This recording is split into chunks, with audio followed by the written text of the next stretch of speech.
De nos jours, les tsunamis tuent des milliers de gens et ravagent tout sur leur passage.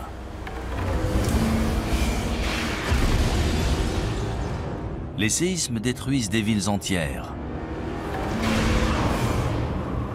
Et les ouragans dévastent le paysage, entraînant des centaines de morts et des milliers de réfugiés dans leur sillage. Il y a toujours eu des catastrophes naturelles sur Terre. Ces catastrophes peuvent-elles réellement effacer toute trace de notre existence, y compris l'art, l'architecture et la technologie?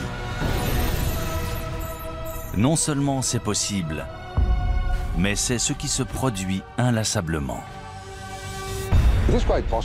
D'importantes catastrophes naturelles ont très bien pu détruire d'anciennes civilisations sans en laisser de traces.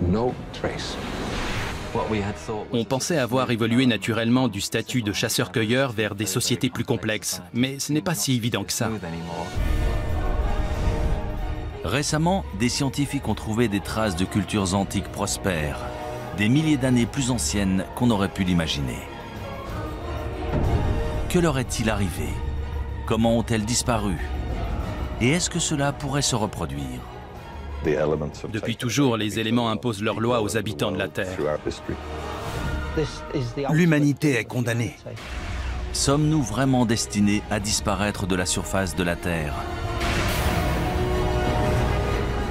Notre civilisation va-t-elle, elle aussi, disparaître à jamais?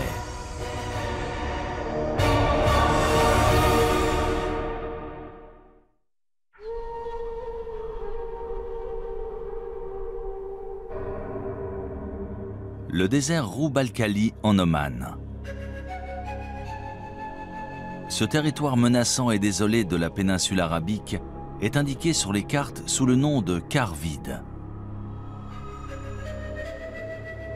Ses sables mouvants et sa chaleur écrasante sont le repère de solifuges venimeuses, d'échides mortels et de bandes de bédouins nomades.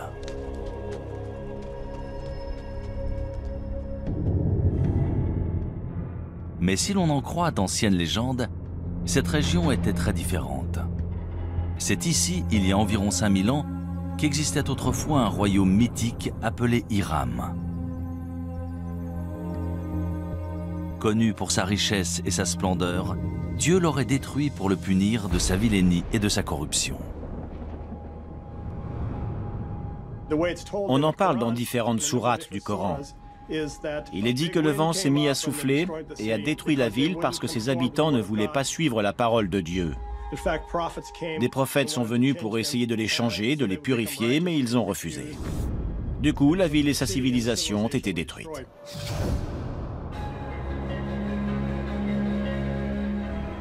Pendant des siècles, historiens et explorateurs ont cherché des preuves de l'existence d'Hiram. Mais il faudra combiner technologie spatiale et archéologie traditionnelle pour enfin réussir à prouver qu'Hiram est bien plus qu'un mythe.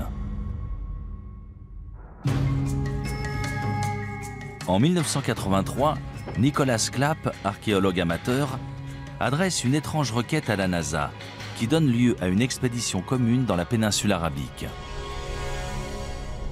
Il venait de lire qu'on pouvait utiliser un radar imageur pour cartographier des rivières souterraines en Égypte.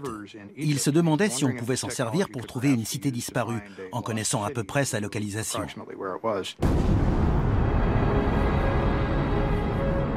Transportée à bord de la navette Columbia, cette technologie appelée radar imageur spatial fonctionne comme un appareil de radiographie souterrain. On enregistre d'abord des images depuis l'espace, puis on les modifie numériquement pour faire ressortir des détails invisibles à l'œil nu, notamment d'anciens lits de rivières et des routes de caravanes aujourd'hui enfouies sous le sable. Je n'aurais jamais cru qu'on pourrait découvrir depuis l'espace une cité disparue. Mais ils ont persisté et étudié des détails qui semblaient intéressants. Les images satellites ont un gros avantage. Elles permettent d'observer une région entière, de voir les détails dans leur contexte. Voilà une image d'un radar spatial d'une partie du Sahara, le désert au sud-ouest de l'Égypte, aujourd'hui l'un des endroits les plus secs de la planète. Cette large bande, c'est un ancien canal fluvial aussi large que la vallée du Nil. Et à l'intérieur, on peut voir un canal plus petit. Et voilà ce qu'on verrait une fois sur place. Là, on est au milieu de l'un de ces fleuves et on regarde une rive découpée plus haut. Ça a été une sacrée découverte. Dans l'Antiquité, les gens dépendaient de ressources, comme nous. Ils avaient besoin d'eau et de réseaux de transport. On a vu la relation entre ces différents éléments et découvert des pistes dans cette zone. Ça a été un point de départ dans notre recherche d'Iram. Les images satellites de Roub al-Khali montrent aussi d'anciennes routes de caravanes convergeant vers une zone le long de la frontière est du quart vide.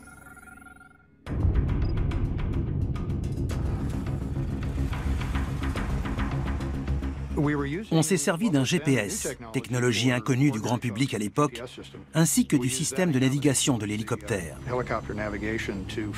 C'est comme ça qu'on a trouvé la route qu'on avait vue sur les images satellites et qu'on l'a suivie dans le désert. C'était vraiment passionnant. On a décidé d'atterrir dans cette zone, près d'une sorte d'immense colline et d'un puits ou d'une source. Une fois sur place, je n'en revenais pas. Il y avait des bâtiments. Ça correspondait à la première section d'une place antique faite en pierre avec des murs et des bâtiments. Et il y avait des poteries un peu partout. Ensuite, on a identifié un nombre de lieux qui semblaient importants encore aujourd'hui. Et l'un d'eux était en fait le site d'Iram. Des centaines de milliers de caravanes constituées de centaines de milliers de chameaux et d'ânes transportaient des marchandises et des tissus depuis et vers la côte, en passant par ce site antique d'Iram. C'était un comptoir où se rassemblaient les caravanes de chameaux avant de traverser le désert. Il y avait une forteresse qui servait en fait à protéger la réserve en eau. C'est là qu'on contrôlait les caravanes de chameaux. Si elles voulaient traverser cette zone, il fallait payer une taxe. Après des fouilles plus poussées du site, on découvre les vestiges de 8 tours reliées par des murs de 9 mètres. Cela correspond à la description d'Iram dans le Coran, appelée aussi « cité des nobles piliers ». Mais si cette cité légendaire a bien existé, tous les autres détails à son sujet sont-ils vrais?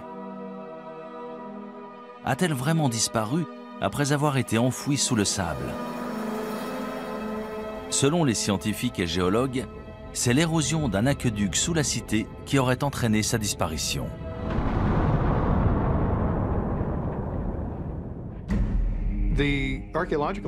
Si l'on en croit les preuves archéologiques autour du site, lorsque les réserves en eau ont diminué, la forteresse s'est effondrée dans un entonnoir et les gens ont fui. Beaucoup sont morts. Les légendes anciennes relatent le même sort étrange. Mais un tel événement peut-il réellement avoir éradiqué un peuple entier? Peut-il vraiment avoir détruit toute trace d'une culture, d'une langue et d'une civilisation? D'après de nombreux archéologues et historiens modernes, de telles conséquences dévastatrices sont tout à fait envisageables. On ne sait déjà presque rien de notre histoire quand on remonte à 3, 4, 5 000 ans en arrière. Alors, si l'on remonte avant la dernière glaciation, voire les deux dernières, tout a changé, y compris les civilisations, les organisations et les communautés humaines. Tout a été perdu. Les premières cultures, en particulier celles qui n'avaient pas l'écriture, ont été en grande partie oubliées. On n'a aucune trace historique et les seules traces qu'on puisse trouver sont archéologiques. Cela sous-entend qu'un archéologue trouve des vestiges de ces civilisations et se base dessus pour reconstruire leur histoire.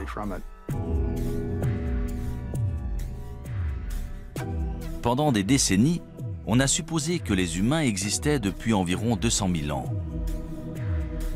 Et que ce qu'on appelle la civilisation était apparu il y a seulement quelques milliers d'années. Mais de nouvelles découvertes remettent constamment en question ce que nous savons réellement de notre histoire.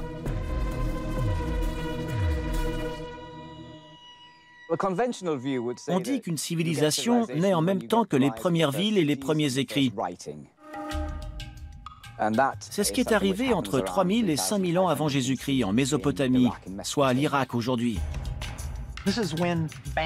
C'est à ce moment-là qu'on est passé de groupes de chasseurs-cueilleurs à une société agraire, c'est-à-dire à des gens capables de faire pousser leur nourriture. C'est ce qui a permis de rester à un endroit précis.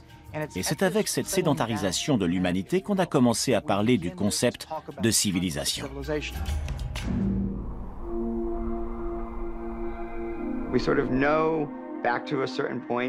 On sait à peu près ce qui s'est passé entre aujourd'hui et il y a 10 000 ans. Grâce aux études évolutionnaires, on sait à peu près quand les hommes sont apparus. Mais la période entre l'apparition des hommes et celle des civilisations qu'on connaît est très vaste. C'est excitant de découvrir jusqu'où remonte la civilisation. Si Hiram a vraiment existé, combien d'autres civilisations anciennes sont ensevelies et attendent d'être découvertes? Quand ce sera fait, que trouverons-nous? Des preuves de notre passé antique ou des indices de notre destruction future? Şanlıurfa, est de la Turquie, 1994. Tout en haut d'un versant de colline, dans une région rurale, la charrue d'un fermier kurde s'arrête brusquement lorsqu'il touche une grosse pierre rectangulaire à moitié enfouie. Pendant plusieurs jours, il essaye de déterrer cet objet tenace, jusqu'à ce que se produise l'inattendu.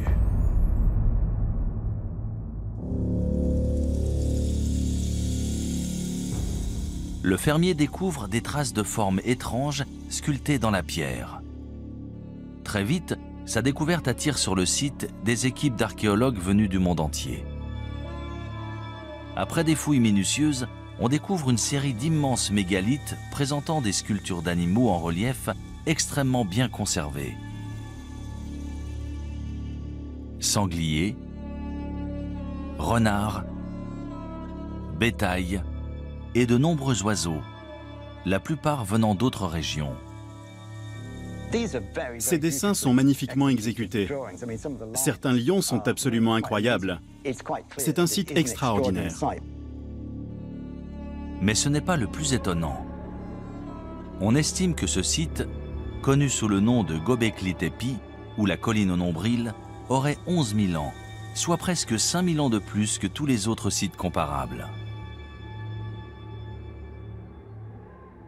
Göbekli Tepe a tout changé pour les archéologues. Suite à cette découverte, on a dû élargir notre définition du terme civilisation. On a tous été très surpris de découvrir Göbekli Tepe. On n'avait encore jamais vu de site aussi élaboré. C'est une découverte incroyable, surtout pour une période aussi ancienne. Göbekli Tepe est un site remarquable. Ces sculptures datent de 7000 ans avant les grandes pyramides. On se demande souvent comment les Égyptiens ont pu avoir accès à cette technologie et ce savoir-faire à leur époque. Mais maintenant, tout nous apparaît sous un nouveau jour. Göbekli Tepe a été érigé 7000 ans plus tôt. Récemment, l'imagerie radar du site a permis de révéler un gigantesque complexe présentant plus de 20 grandes structures ovales. Chacune est composée de colonnes mégalithiques en forme de T, ainsi que de 4 piliers sculptés en calcaire, reliés par des murs d'1,80 m et disposés dans un cercle mesurant entre 10 et 30 mètres de diamètre. Ils avaient tout organisé, tout prévu. Ils ont réussi à mobiliser des ouvriers et à entretenir ce site qui a ensuite été visité pendant de très longues années. Chaque pierre devait peser entre 15 et 20 tonnes, certaines même entre 40 et 60 tonnes. Quand on pense à l'organisation que ça a dû nécessiter, C'est tout simplement remarquable. De toute évidence, il devait y avoir des centaines, voire des milliers de personnes impliquées dans ce projet. Mais qui a construit Göbekli Tepe? Et à quoi servait cette structure? Göbekli Tepe a tout bouleversé.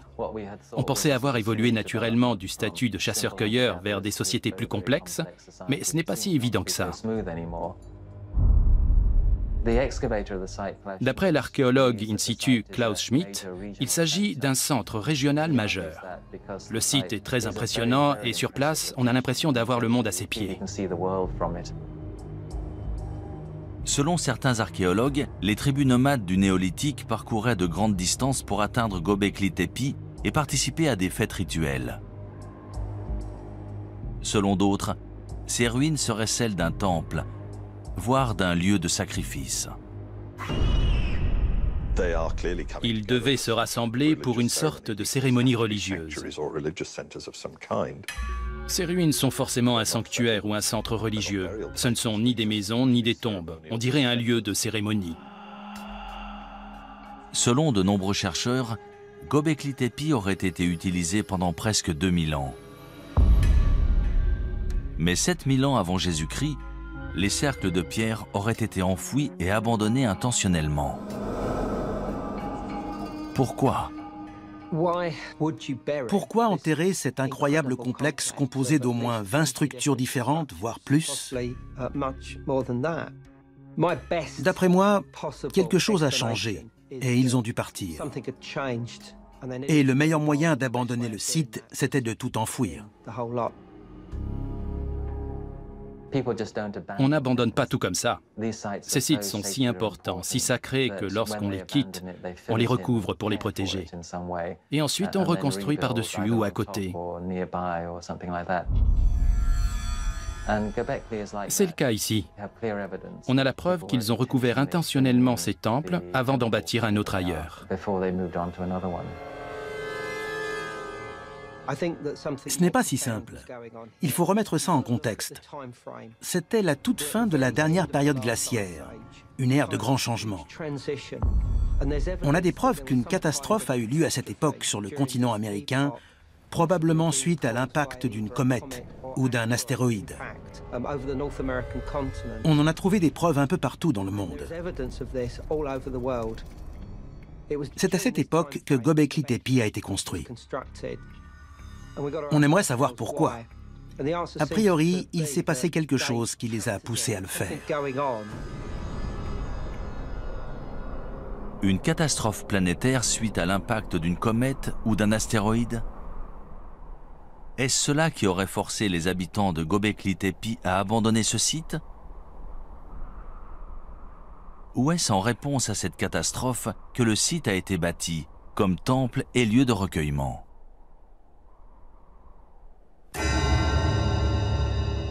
Selon certains chercheurs, la réponse se trouve tout près, au mont Ararat. Dans la Bible hébraïque, c'est là que l'arche de Noé aurait échoué une fois les eaux du déluge refluées. En fait, le mont Ararat se trouve à seulement une centaine de kilomètres de Göbekli Tepe. Quand on observe les animaux sculptés à Göbekli Tepe, il est impossible d'expliquer pourquoi certains d'entre eux ont été représentés étant donné qu'on ne les trouve pas dans cette région. Est-ce que certains de ces animaux vivaient dans cette région à l'époque? Et dans ce cas, d'où venaient-ils? Si l'on en croit la mythologie, il s'agirait des animaux de l'arche de Noé. On a beaucoup étudié les origines du déluge. Ce récit existe un peu partout dans le monde. Il existe une version Ojibwe, une version amérindienne, une version chinoise, et on en parle dans la mythologie grecque et la mythologie hindoue. Il est tout à fait possible que des événements réels aient inspiré la mythologie et les légendes. Ces récits du déluge parlent peut-être de vrais déluges. Ces mythes et récits narrant un déluge et le sauvetage de nombreux animaux à bord d'une arche sont-ils vraiment inspirés de faits réels? Nous trouverons peut-être une réponse en étudiant d'autres civilisations disparues. Que vont-elles nous révéler du mystérieux passé et du futur incertain de l'humanité ? « 26 décembre 2004, Sumatra en Indonésie. Un gigantesque séisme sous-marin de magnitude 9,1, dont l'épicentre se situe au cœur de l'océan Indien, génère un tsunami dévastateur. En quelques minutes, il fait plus de 230 000 morts et plus de 2 millions de réfugiés.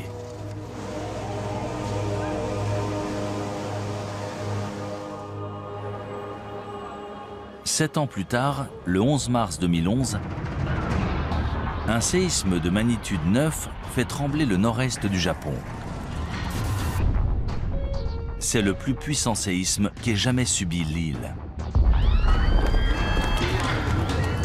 Quelques minutes plus tard, un tsunami de 9 mètres balaye les terres, emportant des villes entières et environ 23 000 personnes.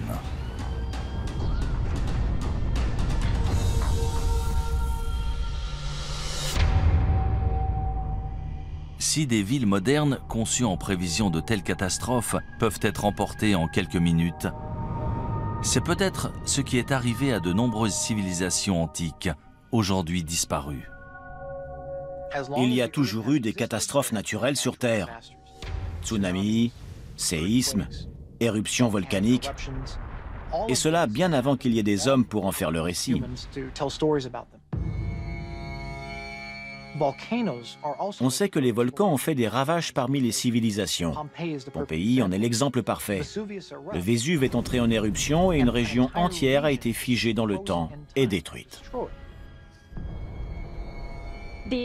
Les cités de Pompéi et Herculanum ont été ensevelies sous les cendres et les pierres volcaniques, mais aussi sous les coulées de lave qui les ont atteintes. Elles ont été préservées, et c'est seulement plus de 1500 ans plus tard qu'on a découvert qu'elles étaient encore là. Malheureusement, face à une catastrophe naturelle de cette ampleur, même une société sophistiquée et à la pointe de la technologie risque soit d'être suspendue et de perdre des décennies de progrès, soit d'être complètement détruite. Héraclion en Crète. En 1894, Sir Arthur Evans, linguiste et archéologue britannique, se rend sur cette île de la mer Égée pour traduire des tablettes en argile récemment découvertes et supposées datées de l'Antiquité grecque. Cependant, ce qu'il découvre surprend les historiens du monde entier. Cette écriture hiéroglyphe n'est pas grecque, mais issue d'une civilisation inconnue datant de 5000 ans avant Jésus-Christ. 3 ans plus tard, Sir Evans mène une expédition et découvre ce qu'on appellera le palais de Knossos.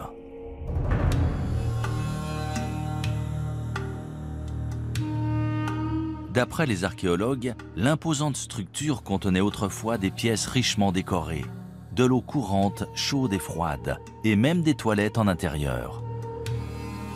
Sir Evans nomme les bâtisseurs du palais les Minoens, en hommage au roi mythologique Minos de Crète. Lors de l'âge de bronze, la civilisation minoenne était toute puissante dans l'est de la Méditerranée. Elle avait une immense flotte et faisait commerce avec pratiquement tous les peuples du bassin méditerranéen. La société de la civilisation minoenne en Crète a été la première à développer des palais très sophistiqués, avec des cours pour tenir des cérémonies, des fresques et une architecture très élaborée. De nos jours, on considère les Minoens comme la première grande puissance en Méditerranée. Ils ont régné entre 2500 et 1600 avant Jésus-Christ. Mais comment un peuple si puissant et avancé a-t-il pu disparaître ainsi? Selon de nombreux chercheurs, on peut trouver la réponse en étudiant l'une des plus importantes éruptions volcaniques de l'histoire de la civilisation, à 110 km au nord de la Crète, sur l'île de Santorin.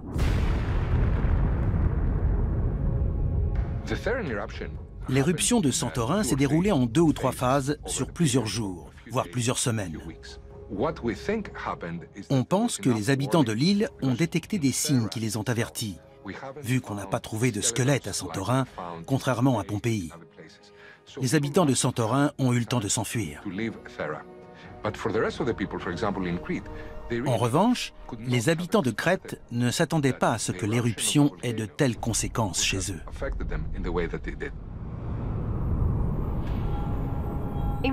En volcanologie, on parle de différents types d'éruptions volcaniques, de petites éruptions présentant surtout des coulées de lave, aux éruptions pliniennes ou ultrapliniennes si elles sont très importantes.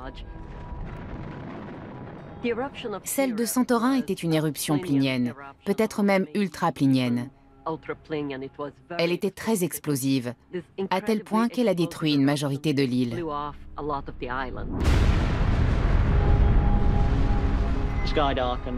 Le ciel s'est assombri, le panache volcanique s'est propagé, envoyant des cendres jusqu'à l'île de Rhodes et le sud-ouest de la Turquie. Dans les autres directions, on pouvait entendre les explosions au loin, au fur et à mesure que l'éruption progressait. Tout laisse à croire que la violente éruption volcanique de Santorin a généré un énorme tsunami qui s'est abattu sur les villes portuaires de la Crète. Voici une reproduction de la mer Égée dans l'est de la Méditerranée et du volcan de Santorin. On va voir ce qui s'est passé juste après l'éruption du volcan. Tout d'abord, on a ce qu'on appelle une vague de remblayage suite à l'effondrement de la caldeira du volcan. Ça crée un trou dans la mer. Ensuite, la vague commence à se propager et se dirige vers la Crète, là où vivaient les Minoens. Voilà la vague initiale, elle commence à se propager. Là, c'est la Crète, et dans 20-25 minutes, la vague l'atteindra. Quand elle s'est abattue sur la Crète, la vague mesurait entre 4,50 m et 9 mètres de haut.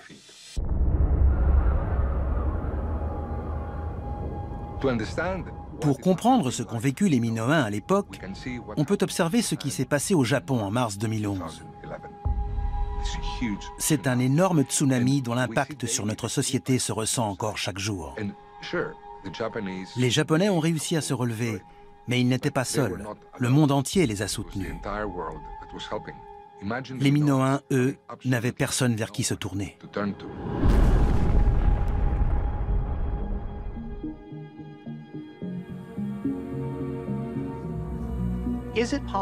Est-il possible qu'une civilisation ait existé, ait été détruite, puis qu'une autre civilisation ait vu le jour au même endroit, ignorant tout de celle qui l'a précédée?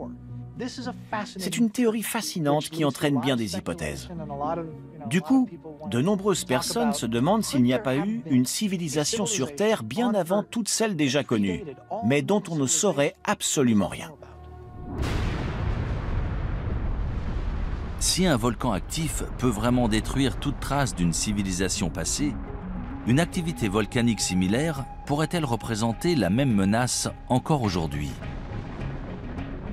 C'est ce que croient les volcanologues. Ils s'inquiètent qu'une telle catastrophe puisse menacer la côte est des États-Unis. L'île de La Palma, près de Tenerife dans les Canaries, présente une faille. On pense qu'une grande partie de l'île pourrait s'effondrer dans l'océan et, de ce fait, générer un gigantesque tsunami. L'effondrement d'un volcan dans les îles Canaries, le Cumbre Vieja ou La Palma par exemple, pourrait entraîner des dommages sur 20 000 km de côte, de Terre-Neuve jusqu'à la côte est des États-Unis, en passant par les Caraïbes et le nord du Brésil. D'après les simulations, lorsque la vague atteindra la côte est des États-Unis, elle fera 10 à 20 mètres de haut.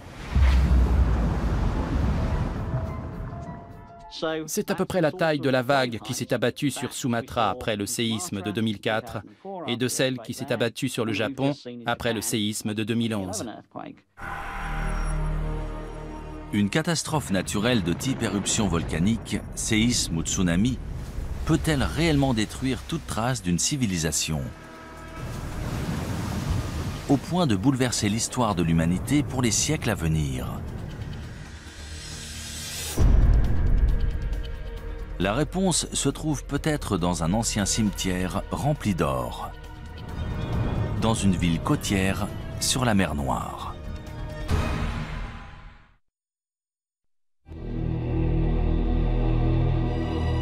Varna en Bulgarie. Pendant des siècles, cette ville balnéaire de la mer Noire a attiré voyageurs et commerçants en provenance d'Europe et du Moyen-Orient. Au IIe siècle avant Jésus-Christ, les Romains ont profité des sources chaudes locales pour construire une immense série de bains publics. Mais ni les visiteurs, ni ses habitants ne connaissaient le secret enterré sous la ville. Un secret qui, une fois révélé, changerait l'histoire européenne à jamais. Ça s'est passé à la fin de l'automne 1972. Il y avait un site de construction en cours dans la zone industrielle de Varna. Ils creusaient pour installer des câbles électriques. Retcho Marinov, conducteur d'excavateur, creuse une tranchée d'1,20 m de profondeur lorsqu'il tombe sur ce qu'il pense être d'anciens artefacts en cuivre. Il les rapporte chez lui pour les mettre en sécurité. Quelques semaines plus tard, un habitant du village lui a dit que ces objets étaient très intéressants.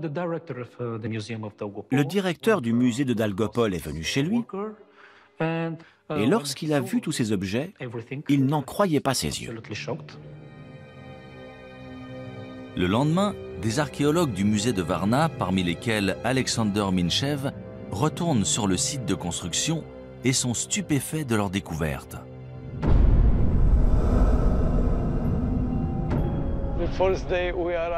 Lorsqu'on est arrivé sur le site, on a vu plusieurs pièces d'or sur la route, écrasées par des semelles de chaussures. Les ouvriers de l'usine passaient plusieurs fois par jour, sans le savoir, près de ces kilogrammes d'or. Personne n'aurait cru que de tels trésors étaient cachés sous un champ, dans une zone pareille. Après des fouilles plus poussées, on découvre que ce terrain non exploité est en fait le site d'un cimetière oublié. Il contient plus de 300 tombes datant d'environ 4500 ans avant Jésus-Christ, selon les archéologues. En plus des ossements d'anciens résidents de Varna, ils découvrent des preuves troublantes d'une ancienne civilisation avancée et florissante.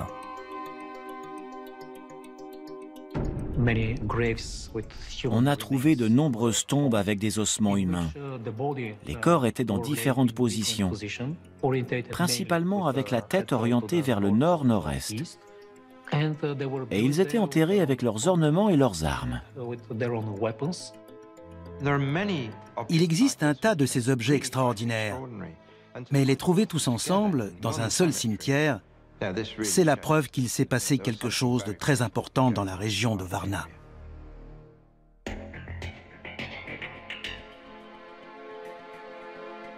On a trouvé à l'intérieur de ces tombes plus de 15 000 artefacts à la conception élaborée, notamment des haches en cuivre et une grande quantité de bijoux en or et en jade.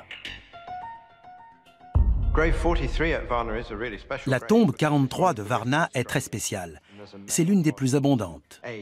On y a trouvé un corps d'homme entre 40 et 45 ans et des objets incroyables, notamment un préservatif en or.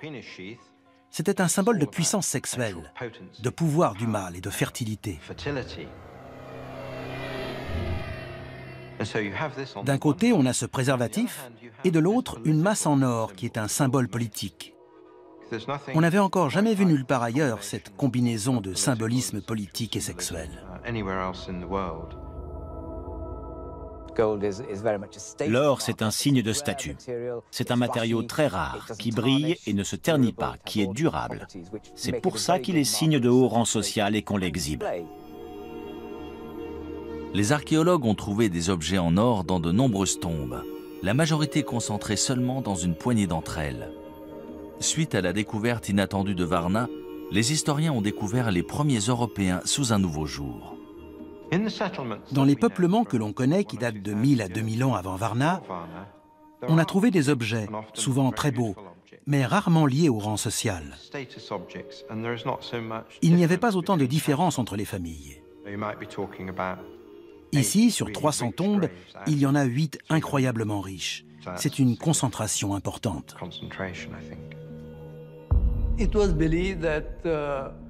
On suppose que pendant l'ère préhistorique, tous les hommes étaient égaux. Ils travaillaient ensemble, partageaient leurs récoltes. Il n'y avait aucune différence, ni d'ordre social, ni autre. Ils étaient sûrement comme nous. Ils aimaient l'or et les bijoux, et ils se servaient d'outils. Ils n'étaient pas différents de nous. Eux, c'est nous. Varna aurait servi de pôle aux commerçants préhistoriques qui transportaient des armes en cuivre vers des régions aussi éloignées que la France et l'Espagne. Presque 1500 ans avant la naissance de pôles de commerce similaires en Mésopotamie. Varna est aussi associé à l'armement, la guerre et les batailles. On a trouvé un grand nombre d'armes dans ces tombes. Haches de guerre, fer de lance, tête de flèche. Puissance et guerre vont toujours de pair. C'est évident. Avant la découverte de Varna, on connaissait des sociétés très complexes dont on sait aujourd'hui qu'elles datent de l'âge de bronze. Stonehenge est l'une de ces sociétés complexes. Mais Varna date d'au moins 3000 ans avant Stonehenge.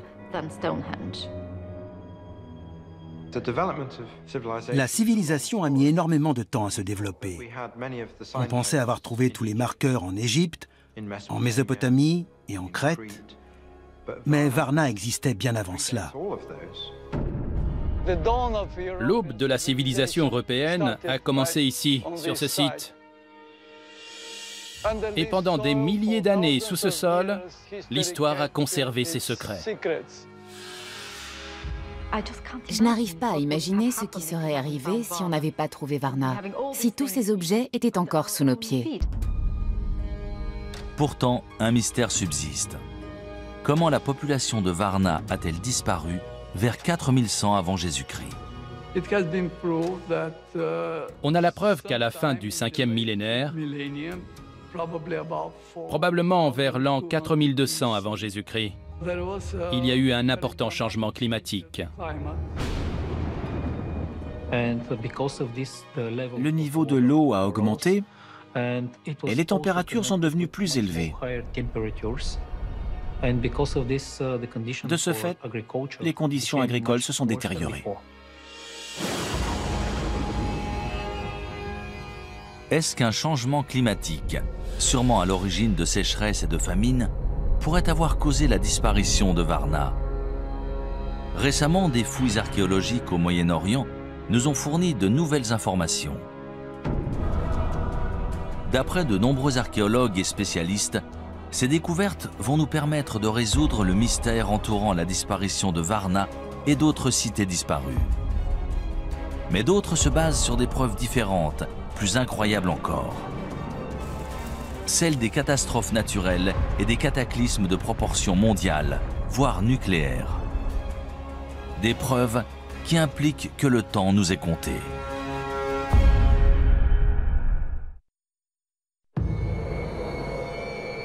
À Moukhar, nord-est de la Syrie, à 13 km au nord de la frontière irakienne.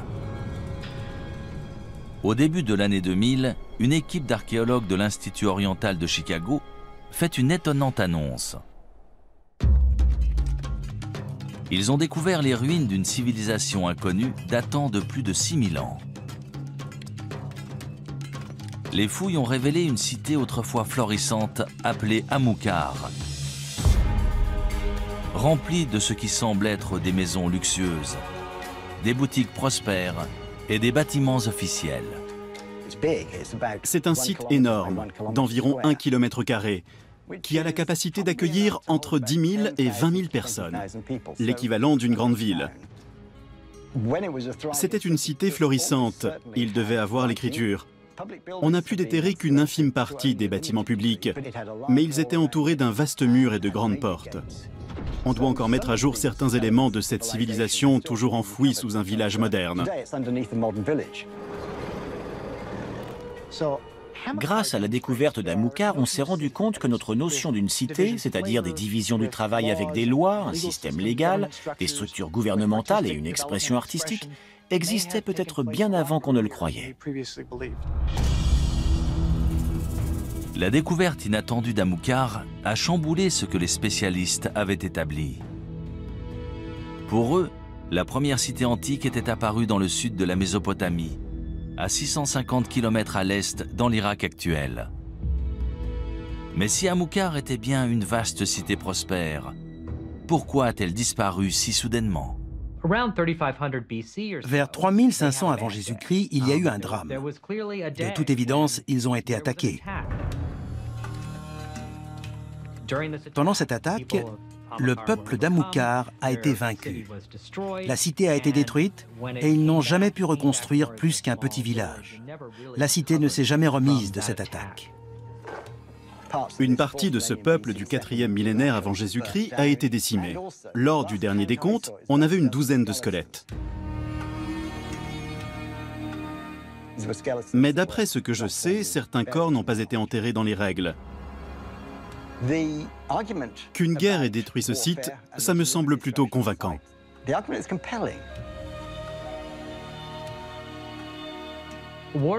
Au moment de la destruction d'Amukar, on se battait la plupart du temps à main nue. Mais on a des preuves que les habitants d'Amukar utilisaient des balles. Pas des balles de revolver, évidemment, plutôt des projectiles avec des frondes. C'est une hypothèse controversée mise en avant par les archéologues d'Amukar. Dans tous les cas, lorsque la cité a été détruite, le combat a fait rage et la cité a péri dans les flammes. C'est intéressant, car on sait depuis longtemps qu'à cette époque, d'autres cités se développaient dans le sud, comme Uruk par exemple. Mais aujourd'hui, on a de nouvelles preuves que des cités comme Amukar créaient leur propre civilisation en parallèle.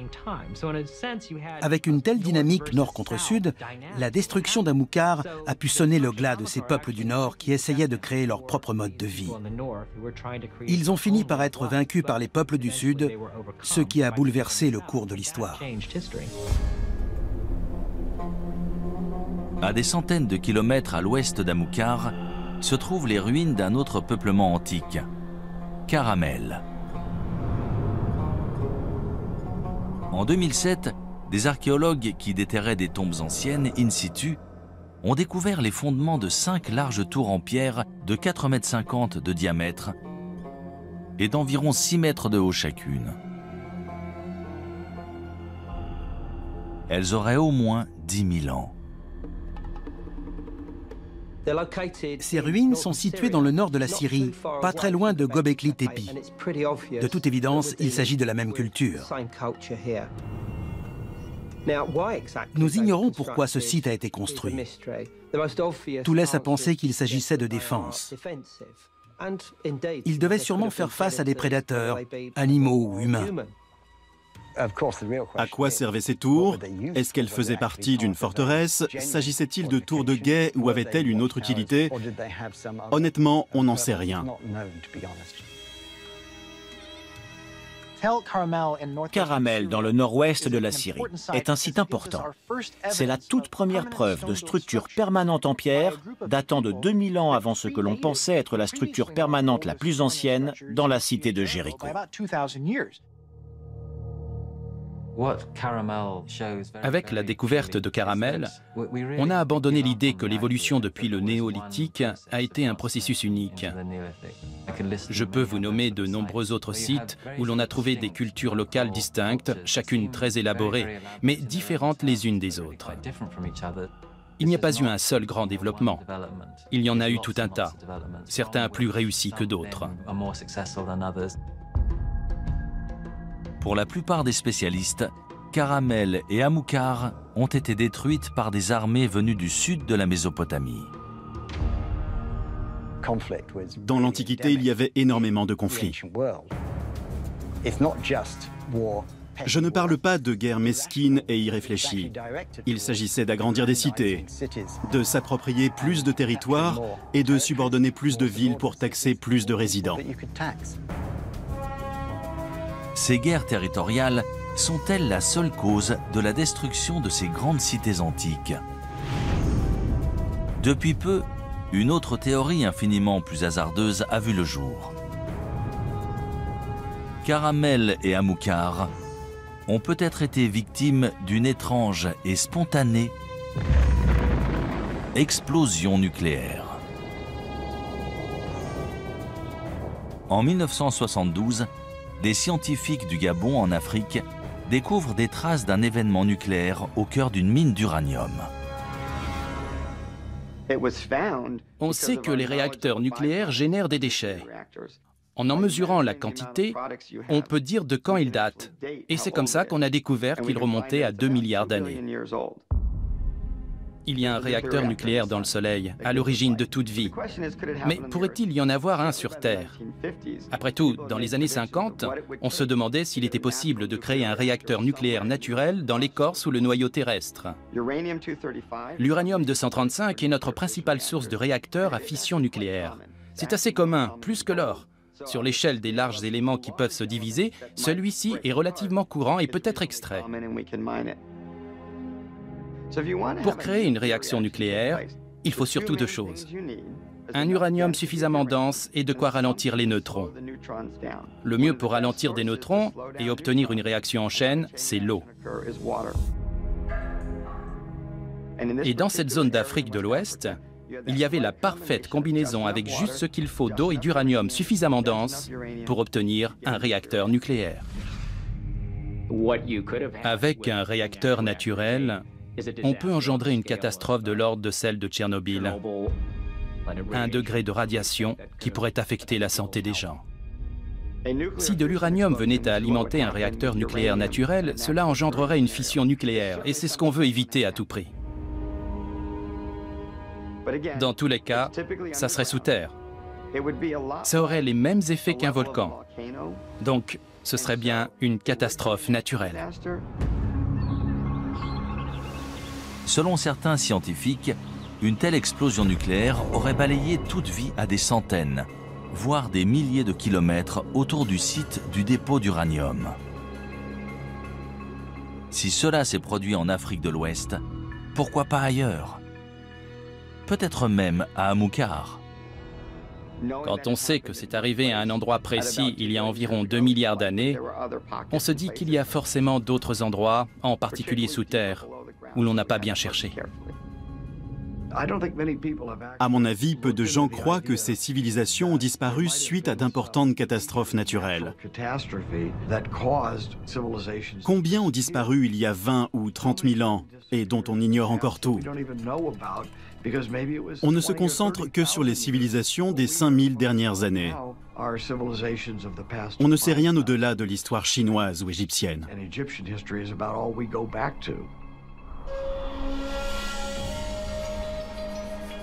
Ces civilisations préhistoriques ont-elles vraiment été anéanties par des explosions naturelles issues des profondeurs de la Terre? Ou est-il possible que ces cités antiques aient été détruites depuis beaucoup plus loin?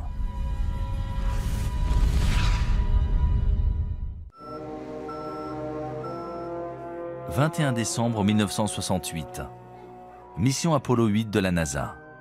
Dirigée par le commandant Frank Borman, c'est la première fusée habitée à atteindre la Lune.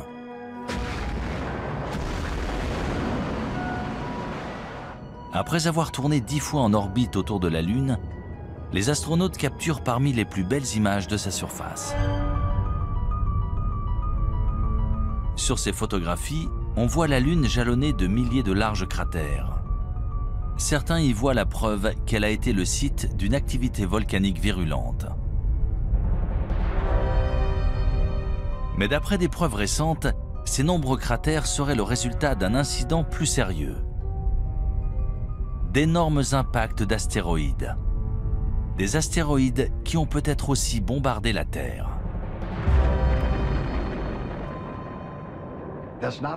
Ce n'est pas un homme sur la Lune, mais des cratères. Et au cours de l'histoire de la Lune et du monde, de nombreux autres objets ont probablement touché la Terre, puis la Lune. Mais on n'en sait rien. La végétation et l'environnement ayant tout recouvert, au point qu'ils sont devenus presque indétectables. La plus grande catastrophe naturelle qui pourrait se produire et tous nous anéantir, ce serait l'impact d'un bolide, une météorite qui tomberait sur Terre. On sait que c'est une météorite qui est à l'origine de la disparition des dinosaures.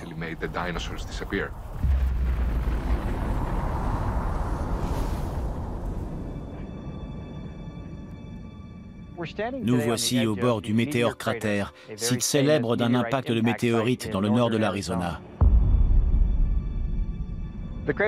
Le cratère a été formé il y a 50 000 ans lorsqu'un astéroïde d'environ 45 mètres de diamètre est entré dans l'atmosphère à environ 42 000 km/h.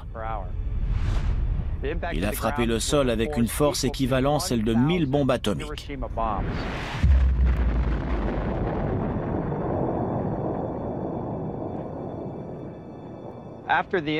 Aujourd'hui, le cratère fait environ 1250 mètres de diamètre, 4 km de circonférence et environ 168 mètres de profondeur. Pour résumer, si l'on plaçait le Washington Monument au fond du cratère, la pointe de l'obélisque serait au même niveau que les bords du cratère. S'il se produisait un tel événement dans un endroit aussi peuplé que la ville de New York, par exemple, on estime que personne ne survivrait dans un périmètre de 16 km.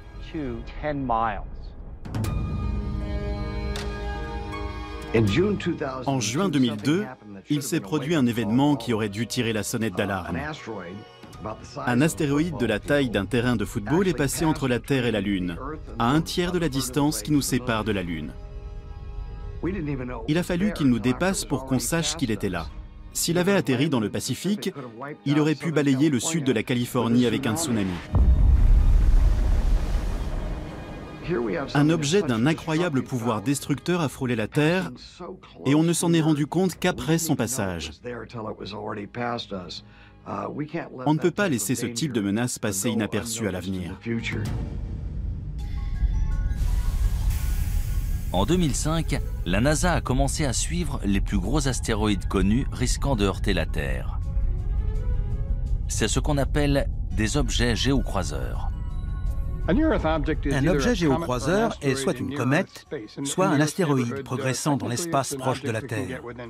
Techniquement, c'est un objet qui peut se trouver à 45 millions de kilomètres de l'orbite de la Terre et dont la taille peut varier entre une balle de golf et un pâté de maison, voire plus. Même si de nombreuses météorites de la taille d'une balle de baseball entrent tous les jours dans notre atmosphère, ils se désintègrent dans la haute atmosphère. Seuls les astéroïdes d'au moins 30 mètres de diamètre risquent de frapper la surface de notre planète.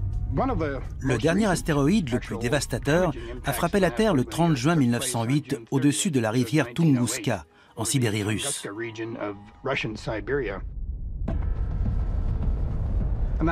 Un objet mesurant entre 30 et 40 mètres est entré dans notre atmosphère. La pression exercée à l'avant de ce petit astéroïde était plus importante que celle exercée à l'arrière. Du coup, il s'est aplati et a explosé à environ 6,5 km au-dessus de la surface de la Terre.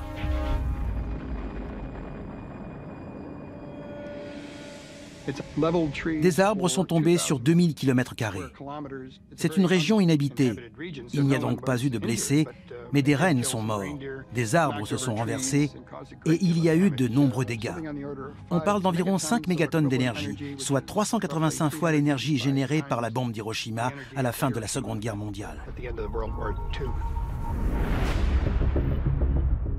Même si l'impact d'un météore de la taille d'un terrain de football aurait des conséquences dévastatrices, les scientifiques redoutent surtout des objets encore plus gros. Il y a environ 1000 astéroïdes d'1 ou 2 kilomètres, voire plus, dans l'espace près de la Terre. Un impact de ce type entraînerait des conséquences planétaires. Et ce n'est pas le pire. La poussière et les débris projetés dans l'atmosphère plongeraient la Terre dans le noir. Sans oublier les pluies acides et les tempêtes de feu causées par les débris s'abattant sur notre planète. En plus de la poussière, la suie stopperait la photosynthèse, indispensable aux plantes. Et bien sûr, aux animaux se nourrissant de ces plantes. En cas d'impact d'astéroïdes, le plus problématique seraient les effets secondaires. Lorsqu'on parle d'impact d'astéroïdes ou de météores, on parle d'objets qui pourraient annihiler non seulement des populations d'organismes vivants, mais des civilisations entières, comme ils l'ont fait par le passé. Ces dernières années, l'équipe d'observation des objets géocroiseurs de la NASA a élargi ses recherches pour inclure des objets de plus de 140 mètres de diamètre. L'un d'eux, un astéroïde de 300 mètres de large nommé Apophis, devrait approcher la Terre en 2029. Apophis est très gros. Il a été découvert en 2003 et pendant un temps, on pensait qu'il allait heurter la Terre. Il y avait une chance sur 37 qu'il nous heurte en 2029. Mais grâce à des observations poussées, on a exclu un impact en 2029. Malgré tout, il passera tout près. Il sera visible à l'œil nu depuis l'Europe. Vous devriez voir un astéroïde passer près de la Terre sans la heurter. Même si les scientifiques ont calculé la trajectoire d'Apophis, ils ne peuvent prévoir comment cet énorme astéroïde réagira face à d'autres facteurs, notamment la pesanteur de la Terre. Le plus inquiétant, c'est qu'une fois passé, il repassera 7 ans plus tard. Et l'on ignore si la pesanteur de la Terre aura modifié sa trajectoire. Il pourrait donc revenir pour heurter la Terre. S'il passe à travers un trou de serrure de 600 mètres au moment de son approche en 2029, il repassera et heurtera la Terre en 2036. Il n'est pas assez gros pour détruire notre planète, mais suffisamment pour causer des centaines de milliers, voire des millions de morts, s'il frappe au mauvais endroit. Malheureusement, d'après les scientifiques, il ne s'agit plus d'une hypothèse. Un jour ou l'autre, un énorme astéroïde heurtera la Terre. Lorsque cela se produira, est-ce que toutes les traces de notre civilisation disparaîtront? Un astéroïde, un énorme rocher venu de l'espace, a-t-il dévasté l'écosystème au point qu'il n'en reste rien? Il est possible de balayer une espèce entière et toute trace de ce qui existe. Cela pourrait-il expliquer pourquoi d'autres civilisations anciennes ont été détruites et pratiquement oubliées? Il est très possible que des civilisations anciennes aient été détruites par des objets géocroiseurs qui nous ont heurtés. Objets qui ont complètement transformé la nature de la planète. Je sais que beaucoup de gens nous prennent pour des fous qui pensent que le ciel va leur tomber sur la tête. Non, le ciel ne va pas nous tomber sur la tête. Mais il y a bien quelque chose là-haut qui se dirige vers nous.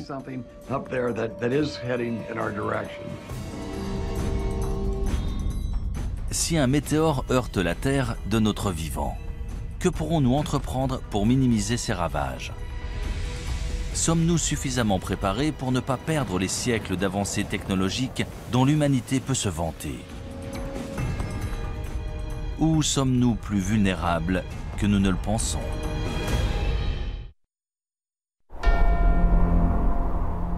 Le Kilimandjaro en Tanzanie. En l'an 2000, le paléoclimatologue Lonnie Thompson et son équipe de chercheurs ont foré au cœur d'un glacier recouvrant le pic de la montagne. Ils ont recueilli des échantillons de carottes de glace, preuve des conditions et changements climatiques non seulement depuis 20 à 30 ans, mais depuis des dizaines de milliers d'années. Une carotte est une colonne de glace. On en recueille plusieurs à la surface pour retracer l'histoire du climat et de l'environnement dans différentes parties du monde. Ces carottes ont des couches bien distinctes et en mesurant l'épaisseur de ces couches, on peut calculer l'évolution des précipitations dans le temps. Les bulles d'air préservées dans la glace retracent l'histoire de la composition de notre atmosphère. Là, on peut remonter jusqu'à 800 000 ans en arrière, en étudiant notamment le dioxyde de carbone, le méthane et le protoxyde d'azote. On peut même observer des micro-organismes pris dans la glace. D'ailleurs, on a ressuscité des organismes qui étaient dans la glace depuis plus de 50 000 ans. Tout ce qui est dans l'air est archivé dans la glace. On assiste à des périodes de calme, puis à des périodes où se produisent des cataclysmes. C'est ça la vie sur Terre, on passe de l'un à l'autre.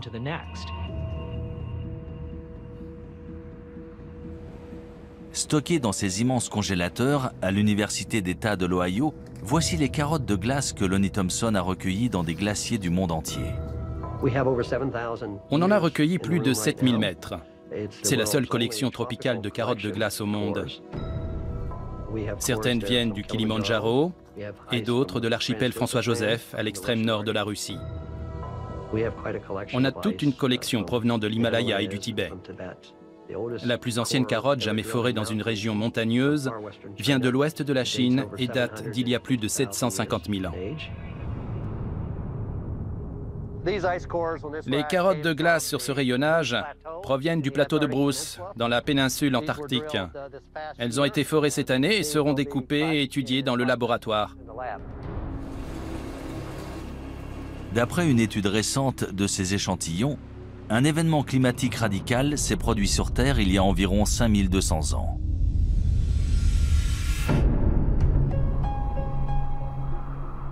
Ce changement soudain coïncide avec l'émergence de nombreuses nouvelles civilisations en Asie et au Moyen-Orient. Il semblerait qu'il y ait eu un renouveau partout dans le monde, mais on ignore pourquoi. Pourquoi c'est arrivé à ce moment-là? Pendant 100 000 ans, on avait une vie heureuse de chasseurs-cueilleurs. Et soudain, les choses ont changé. Qu'est-ce qui a entraîné ce changement? Il faut chercher un dénominateur commun. Et ce qui semble relier toutes ces sociétés agraires, c'est le climat.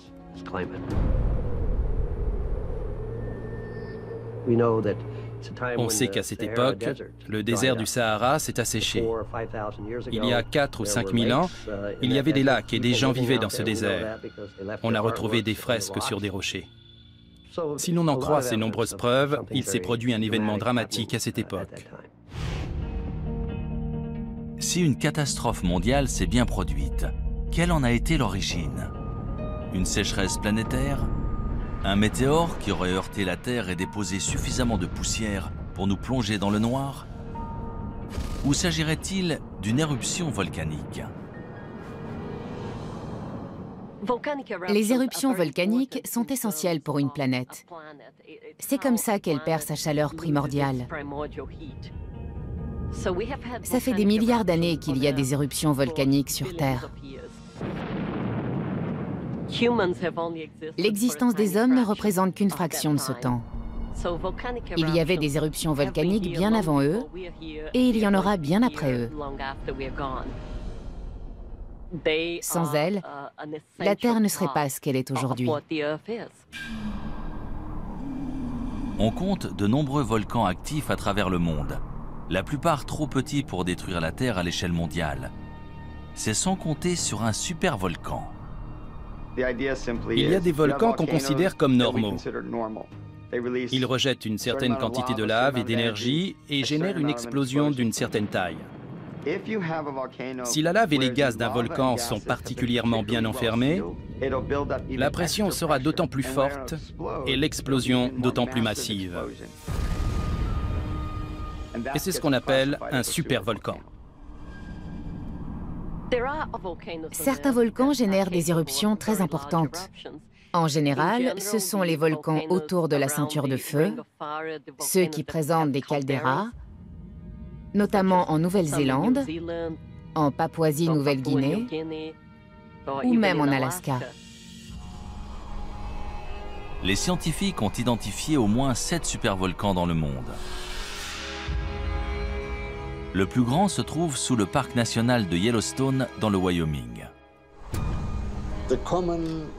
Si l'on en croit la géophysique, à Yellowstone et dans certains autres endroits sur Terre, il y a une concentration de chaleur en profondeur, ce qui entraîne une fonte partielle de la roche dans ces régions. Et de ce fait, de temps à autre, cela peut provoquer une gigantesque éruption.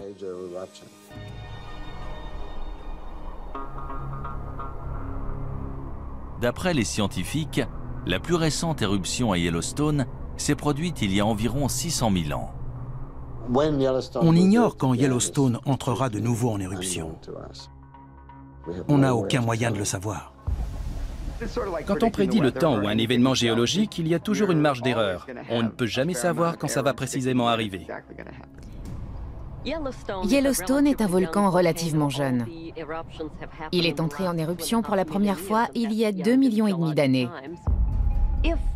Géologiquement parlant, c'est jeune. Ce serait terrifiant si Yellowstone donnait de nouveau une éruption catastrophique.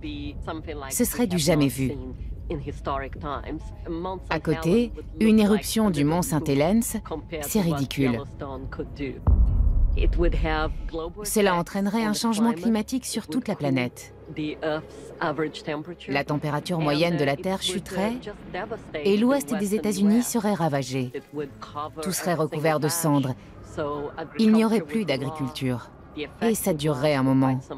Cette éruption bouleverserait notre civilisation. La cendre et les gaz toxiques émis lors d'une grosse éruption pourraient créer un brouillard qui plongerait la planète dans le noir pendant plusieurs années. Dans l'obscurité, les récoltes et les animaux mourraient, condamnant les hommes à mourir de faim. Si Yellowstone explosait aujourd'hui, vu que nous sommes de plus en plus nombreux, les conséquences de l'éruption seraient beaucoup plus grandes que par le passé. 7 millions de personnes voient le jour chaque mois à travers le monde. C'est du jamais vu. Notre planète est vulnérable. Nous ne sommes pas prêts. Notre société moderne est aussi fragile que ces sociétés antiques de grande envergure. Il y a énormément d'habitants, on se repose sur les ressources de la Terre et à force de les utiliser de manière si intensive, on les détériore. Pour beaucoup, notre société est au bord de l'effondrement. Les hommes sont des êtres très dépendants par nature. On a tendance à l'oublier dans notre société actuelle, mais il existe des forces bien plus puissantes que nous. Ces forces ont toujours été là et ont déjà bouleversé des cultures et des civilisations par le passé.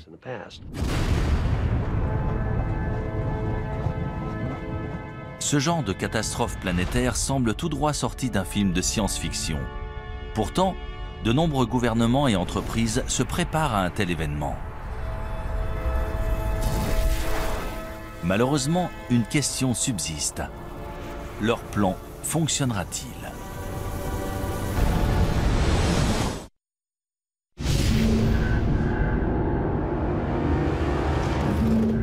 Selon les scientifiques, notre planète a déjà subi plusieurs extinctions par le passé.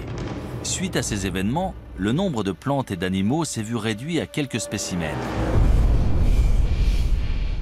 Mais si notre civilisation devait soudain s'éteindre, est-ce que toute notre culture et notre technologie disparaîtraient ?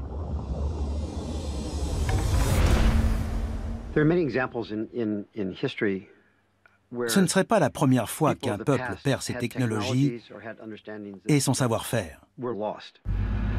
Bien sûr, l'exemple le plus célèbre est celui de la bibliothèque d'Alexandrie en Égypte. Lorsque cette bibliothèque a été détruite au 1er siècle de notre ère, toutes ces incroyables connaissances accumulées dans l'Antiquité ont été perdues. Et il ne s'agissait pas uniquement des connaissances des Égyptiens, tout le monde classique a été touché. Que devient une civilisation si ses connaissances collectives disparaissent ?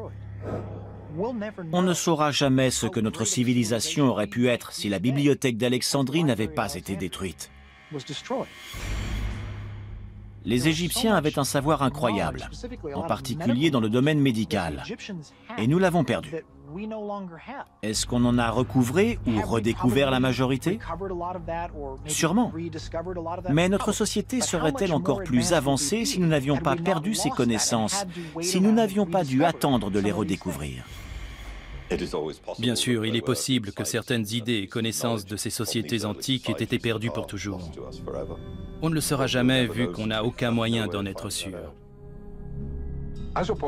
Contrairement à l'Antiquité où bon nombre d'informations étaient gravées dans la pierre, aujourd'hui, on enregistre nos données et nos archives dans des puces mémoire en silicone. Si elles venaient à disparaître, dans des dizaines de milliers d'années, les gens auraient bien du mal à reconstruire nos vies et à se faire une idée de la façon dont on vivait. Paradoxalement, l'art rupestre préhistorique a probablement plus de chances de survivre que notre technologie moderne. Hutchinson, Kansas. À 200 mètres sous la ville se trouve un immense centre de stockage, aussi long que 35 terrains de football. En 1959, on a ouvert à l'intérieur d'une mine de sel la chambre souterraine d'Hutchinson pour protéger d'importants documents et biens du gouvernement pendant la guerre froide. Aussi appelée stockage éternel, c'est probablement la plus grande capsule témoin du monde. Une cave ou un sous-sol n'est pas toujours le meilleur endroit pour conserver des objets de valeur, mais il y a des avantages. La température est stable et les réactions chimiques responsables de la dégradation des objets dépendent justement des changements de température. L'humidité joue aussi un rôle important. Un degré d'humidité stable, ni trop élevé ni trop bas, c'est idéal pour la conservation.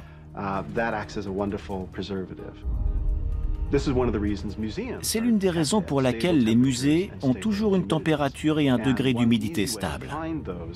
Et un moyen simple d'y parvenir, sans utiliser trop d'énergie, c'est de s'enfoncer sous terre. Dans cette mine, en plus, le sel absorbe naturellement l'humidité. Prenons le cuir qui a servi à rédiger les manuscrits de la mer Morte. Il a été lavé dans cette mer salée et le sel a agi comme un conservateur naturel, empêchant les microbes d'abîmer le cuir. C'est pour ça qu'ils sont encore en si bon état aujourd'hui. Parmi les objets précieux et rares stockés ici, les copies originales de nombreux films et programmes télé populaires, ainsi que des photographies et documents historiques importants. Grâce à une température constante de 20 degrés Celsius, cette chambre souterraine offre des conditions de préservation presque parfaites. Quelle que soit la civilisation, y compris la nôtre, quand on veut conserver un objet, il faut le mettre dans une chambre forte ou une grotte pour qu'il ne soit pas exposé aux éléments. Il existe dans tout le sud de l'Europe des grottes abritant des dessins et peintures extrêmement bien conservés. La plus ancienne et élaborée de toutes a été découverte en 1994 dans la vallée de l'Ardèche en France. D'après les scientifiques, les œuvres à l'intérieur de la grotte Chauvet datent de 30 000 ans avant Jésus-Christ. C'est l'une des plus belles grottes ornées de la période glaciaire. C'est impressionnant. On n'en avait encore jamais vu de cette taille dans cette région. Elle est d'une incroyable richesse. Il y a environ 400 peintures et gravures d'animaux, de magnifiques représentations de chevaux, de rhinocéros, d'ours, une grande variété d'images.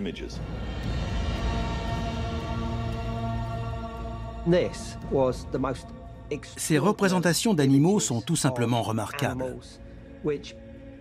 Elles auraient leur place dans une galerie d'art actuelle. La datation et la qualité des peintures de la grotte Chauvet ont remis en question tout ce qu'on savait ou pensait savoir sur l'existence de l'homme sur Terre. Elles sont considérées comme les plus anciennes œuvres d'art créées par l'homme. Le plus intéressant, c'est qu'il s'agit d'Homo sapiens qui ont tenté de représenter des idées et pensées abstraites sur les murs d'une grotte, bien avant l'invention de l'écriture et bien avant n'importe quelle définition de civilisation. Pourquoi ont-ils fait ça?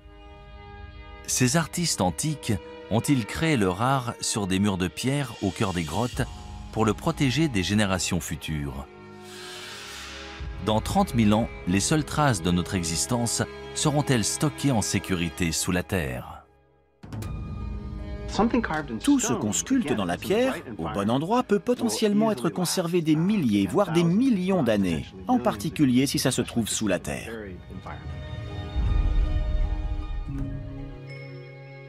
C'est sur une île norvégienne isolée, à 1300 km au sud du pôle Nord et à presque 125 mètres au cœur d'une montagne de grès, que se trouve la réserve mondiale de semences du Svalbard. Il s'agit d'une mesure de protection en cas de perte accidentelle de la grande variété de plantes et de récoltes alimentaires sur Terre. Plus de 20 millions de graines sont stockées ici. Les graines sont stockées dans une mine de charbon abandonnée, transformée en une réserve stabilisée. Certaines graines peuvent survivre très longtemps, d'autres ont besoin d'être plantées, de pousser et d'être de nouveau récoltées. Ce n'est pas un environnement statique. Ici, les graines sont constamment renouvelées et échangées contre des graines issues d'autres réserves dans le monde. Cette réserve de graines a été conçue spécialement au cas où notre civilisation serait détruite.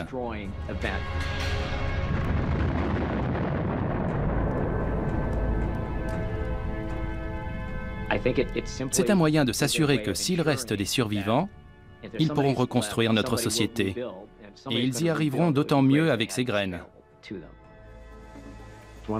Ce qui fait de l'homme un être unique, c'est sa capacité à réfléchir au passé, au présent et aussi à l'avenir. On réfléchit souvent à ce qu'on voudrait léguer à nos petits-enfants. C'est un moteur pour la plupart des gens. Même les premiers hommes ont sûrement pensé à enterrer ou mettre quelque chose en sécurité pour les générations futures.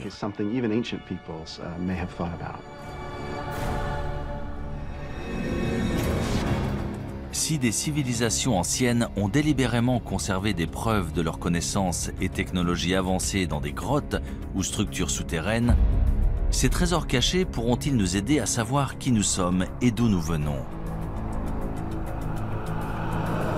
Et surtout, quel pourcentage de notre civilisation survivra dans le futur? Pouvons-nous réellement disparaître de la planète sans laisser de traces?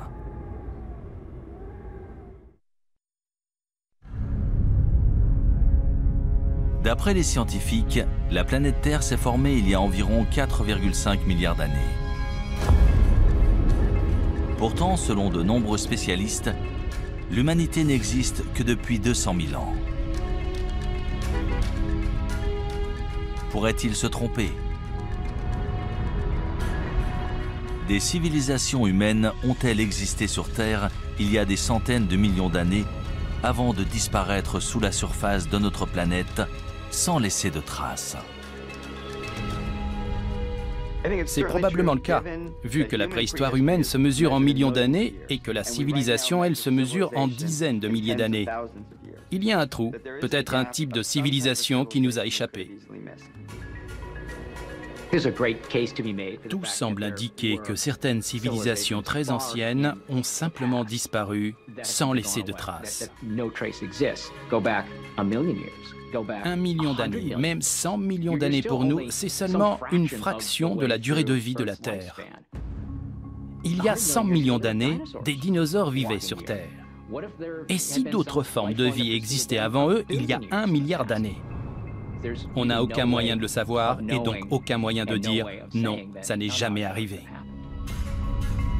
Si la Terre a bien subi une catastrophe planétaire, qu'est-il arrivé à la race humaine? Que se passerait-il si notre civilisation tout entière était balayée par une gigantesque éruption volcanique? Si l'atmosphère devenait toxique et qu'on mourrait tous, est-ce qu'on devrait de nouveau apprendre à faire du feu? Combien de temps ça nous prendrait? Seuls les habitants des régions les plus reculées survivraient. Ils redeviendraient des chasseurs-cueilleurs jusqu'à ce qu'ils arrivent à reconstruire une civilisation des milliers d'années plus tard. Si des civilisations passées ont bel et bien disparu, est-il possible que des traces de notre société moderne se retrouvent enterrées sous terre et finissent par être oubliées? Prenons l'exemple de Tchernobyl. On voit bien à quelle vitesse ces constructions modernes se sont délabrées. Regardez ces traces. En seulement 50 ans, la majorité de cette infrastructure s'est énormément détériorée. Imaginons qu'on nous demande de quitter New York, de l'abandonner là, tout de suite.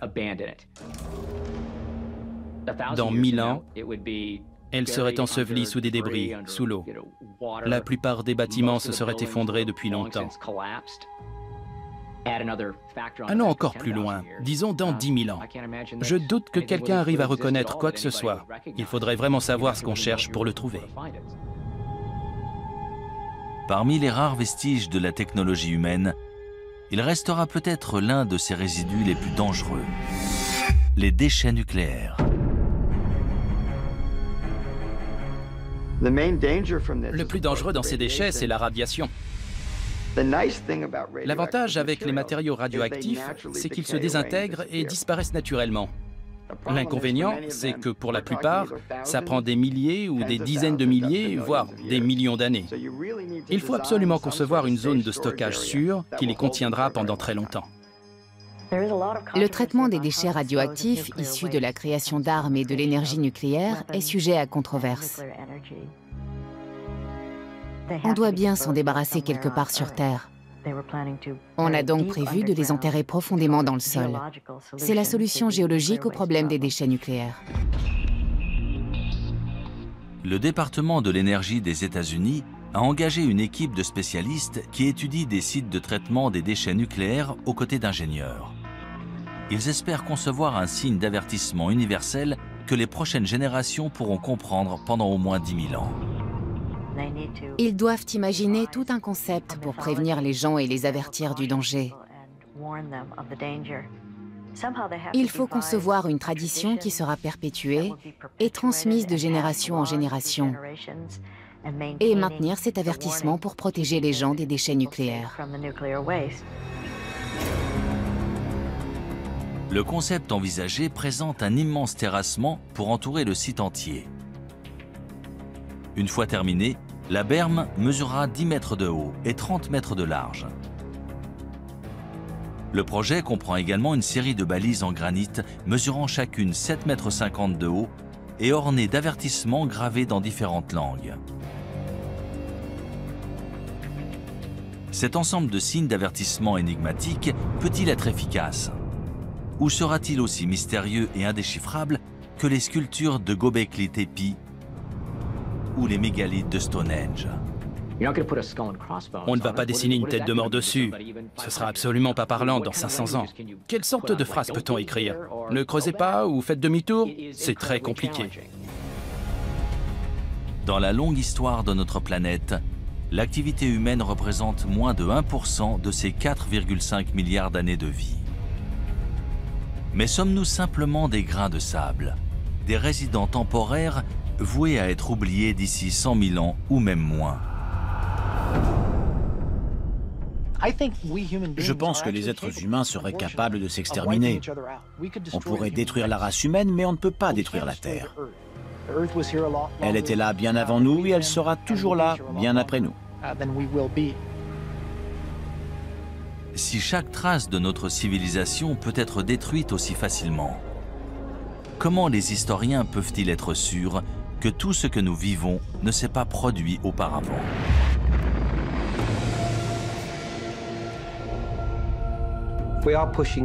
Plus ça va, plus on remonte loin dans l'histoire. À mon avis, on va finir par découvrir des vestiges qui nous feront réaliser que les civilisations ont bel et bien existé, bien plus tôt qu'on ne le pense. Des vestiges qu'on ne voit pas pour l'instant. Plus ça va et plus on repousse la date d'origine, qu'il s'agisse d'objets, des poteries par exemple, ou de la sédentarisation et l'usage du feu. Il ne faut jamais fixer une date et dire que ça n'existait pas avant. On finit toujours par trouver des preuves du contraire.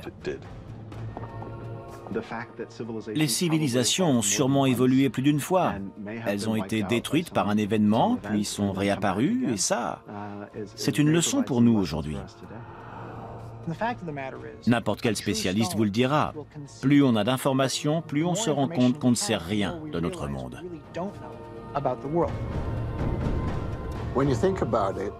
Quand on y pense, les traces écrites qu'on a de ce passé lointain sont si infimes qu'en fait, on ne sait presque rien. L'histoire de l'humanité est-elle si mystérieuse? Ou reste-t-il des indices cachés attendant d'être découverts? Quand nous les trouverons, écouterons-nous leur avertissement? Et si nous n'en tenons pas compte, deviendrons-nous une autre civilisation disparue?